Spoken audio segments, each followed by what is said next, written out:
Greatest integer function और step function. Step function ही इसका दूसरा नाम स्टेप फंक्शन है। इसका डिफिनेशन होता है ग्रेटेस्ट इंटीजर लेस देन और इक्वल टू x। ये इसका नोटेशन होता है y equals box x। Greatest integer function का जो डोमेन होता है वो होता है ऑल रियल नंबर, रेंज होता है इसका all integers. Greatest integer function होता क्या है ये देखिए जरा सा। 6.85 का जो वैल्यू 5 का वैल्यू 6 होगा, क्योंकि ग्रेटेस्ट इंटीजर लेस देन और इक्वल टू x। तो 6.85 से जस्ट छोटा इंटीजर, ये एक रियल नंबर है डेसिमल में, बट इससे जस्ट छोटा इंटीजर, क्योंकि इसका रेंज इंटीजर होता है, ये हमेशा आउटपुट इंटीजर टाइप का वैल्यू देता है। 6.85 का वैल्यू 6 होगा। 8 एक इंटीजर है इसीलिए इसका वैल्यू 8 होगा। 0.536 है तो ये 0 हो जाएगा, क्योंकि ये इंटीजर वैल्यू इससे जस्ट छोटा इंटीजर होता है, वो आपका 0 हो जाएगा।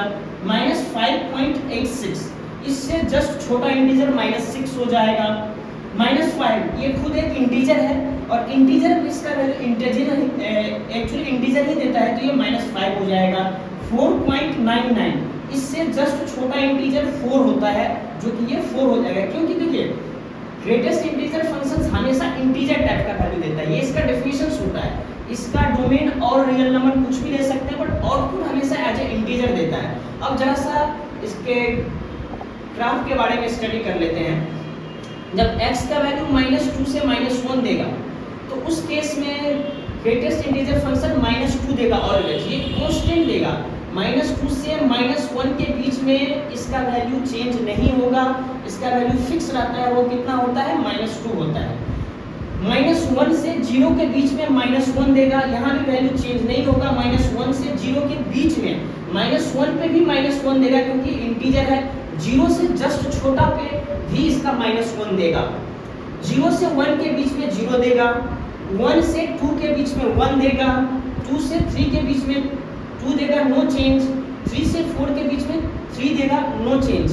अब जरा सा इसके ग्राफ के बारे में देखते हैं। देखिए 0 से 1 के बीच में जब मेरा x का वैल्यू डोमेन इनपुट 0 से 1 तक हम लोग चले, 1 के बीच में चले, जब x का वैल्यू 0 पे ये 0 देगा, क्योंकि इंटीजर है। और 1 से जस्ट छोटा मतलब 0.5 पे 0.5 देगा। 0.5 पे ये वैल्यू एज अ 0 देगा। 0.6 पे ये वैल्यू 0 देगा। तो 0 से 1 के बीच में कोई सा भी वैल्यू ले ले, हमेशा ये देगा 0। तो 0 का जो ग्राफ होता है वो इस पे आता है, ठीक है। नेक्स्ट आता है 1 से 2 के बीच में, तो 1.5 पे इसका वैल्यू 1 देगा। 1 से 2 के बीच में कोई सा भी वैल्यू लेंगे तो ये हमेशा 1 ही देगा। तो 1.8 भी ले लेंगे तो ये हमेशा 1 देगा। तो ये कांस्टेंट आएगा 1 से 2 के बीच में, इसीलिए 1 पे 1 आएगा, तो 1 से 2 के बीच में हो गया। 2 से 3 के बीच में इसका वैल्यू हमेशा 2 आएगा। तो देख लीजिए 2.5 पे भी देगा 2 एग्जैक्टली इंटीजर पे भी ये देगा 2। और 3 से जस्ट छोटा जैसे कि 2.999 भी लेंगे तो भी उस केस में 2 ही देगा। इंटीजर वैल्यू देता है, मैं बार बार रिपीट कर रहा हूँ, इंटीजर वैल्यू देता है, ये चीज़ को ध्यान में रखना है। 3 से 4 के बीच में ये वैल्यू आपका 3 देगा। नेक्स्ट आते हैं निगेटिव वाला एक ले लेते हैं। तो देख लीजिए जब ये -1 से 0 देगा तो -1 देगा, जैसे कि -0.5, उस केस में इसका आउटपुट -1 देगा। -0.99 पे भी ये -1 देगा। -0.6 पे भी ये -1 देगा। तो ये इसीलिए ये ग्राफ अब 0 पे क्या है कि 0 पे ये ग्राफ यहाँ पे 0 हो गया, तो वैल्यू तो चेंज नहीं होगा।